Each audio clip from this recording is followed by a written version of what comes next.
renouvelés, en tout cas pour les 2 premiers.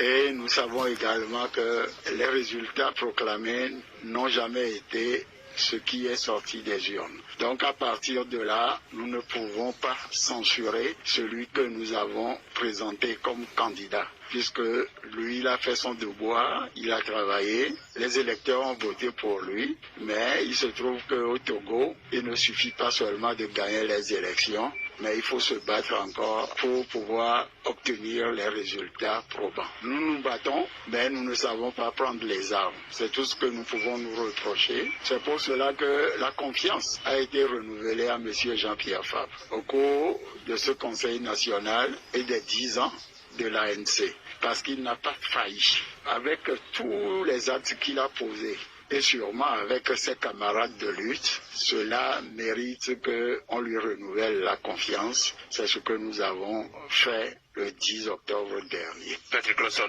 vous lui renouvelez la confiance, mais l'homme est su.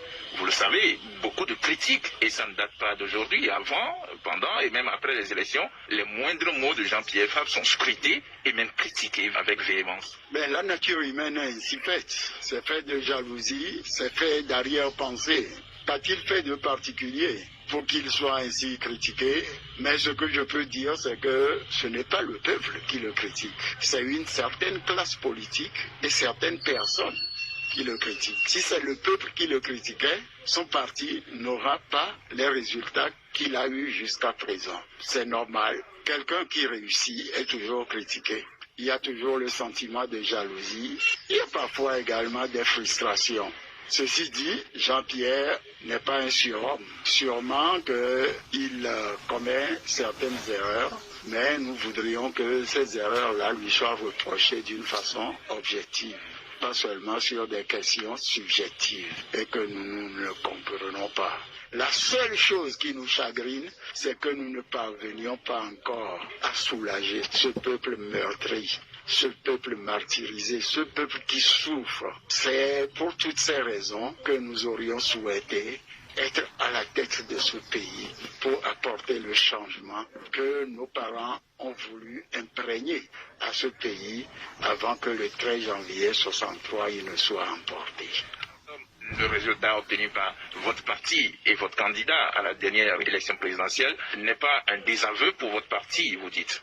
Mais ça nous a permis, très franchement, une remise en cause. Sûrement qu'il y a des choses qu'on n'a pas bien faites. Nous savons que pendant cette élection, il s'est passé beaucoup de choses. Il y a un candidat qui a dit clairement qu'il ne fera pas comme les autres l'ont fait. Il n'ira pas revendiquer sa victoire à la plage. Il a un carnet d'adresses. Il a des relations dans l'armée. Il a des relations dans la communauté internationale. Que tout cela peut concourir à la victoire du peuple togolais.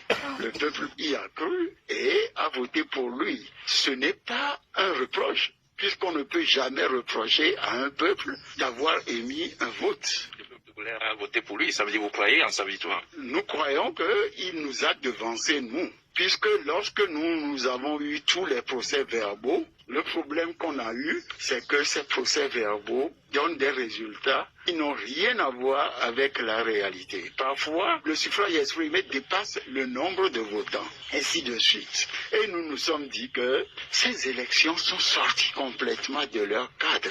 Il y a eu la reprise de la décision de la Cour constitutionnelle elle-même une deuxième fois. Alors, il ne nous revient plus dans ces conditions-là de dire que tel ou tel a gagné. Nous ne sommes pas la Cour constitutionnelle, nous ne sommes pas la CENI. On vous connaît à l'ANC, vous aurez pu par exemple publier vos chiffres. Là aussi, on vous a reproché ça. Lorsque nous gagnons, nous nous battons pour prouver que nous avons gagné. Il revient également à celui qui a gagné de le faire comme nous l'avons toujours fait. C'est pour cela que nous disons que ces élections sont sorties de leur cadre et que notre souhait à l'avenir, c'est que les élections ne divisent plus les filles et les fils d'un même pays. Il faudrait que désormais les conditions de transparence, de proclamation des résultats soient quelque chose de consensuel sur le plan national, de façon que le cadre électoral soit irréprochable et que les institutions qui sont impliquées dans ces élections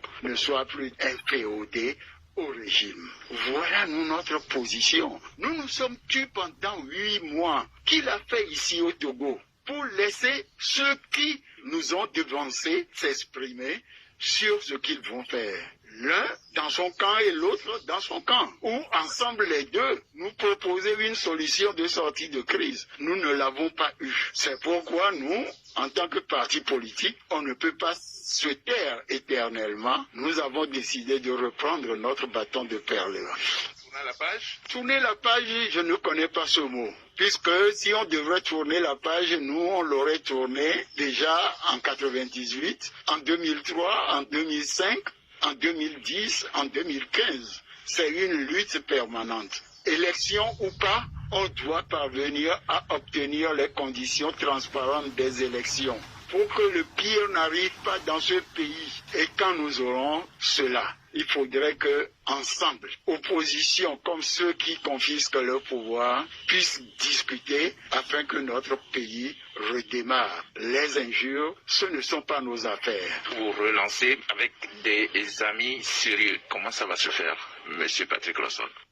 Sur des actions concrètes. Par exemple, on se met d'accord pour se battre pour la transparence des élections. Il faut qu'on s'attaque au cadre électoral. Il faut qu'on s'attaque aux institutions. Ensemble, une fois qu'on l'a obtenu, que chacun aille concourir.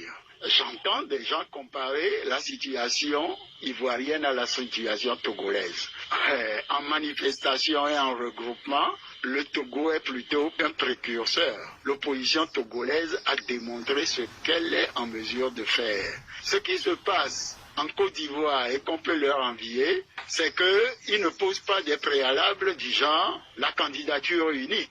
Demander à certains de faire le nivellement par le bas. Tous cotisent pour mener la lutte contre le 3e mandat de Alassane Ouattara et la possibilité donnée aux autres d'être candidats. Mais personne n'est exclu. Or, au Togo, à quoi on assiste? Souvent on demande à l'ANC, vous êtes le plus beau, mais il faut aller chercher quelqu'un d'autre parce qu'on ne veut pas vous voir. Quel est ce raisonnement? Nous disons que nous sommes des filles et des fils de nationalistes. Nous nous battrons jusqu'à la fin avec les moyens que nous avons. Mais nous n'allons pas nous plier au diktat de qui que ce soit.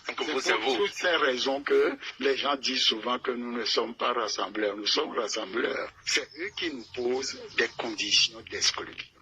Rassembleurs, mais vous, c'est vous. C'est le nouveau slogan. La jeunesse dit nous, c'est nous. Merci. C'est moi qui vous remercie.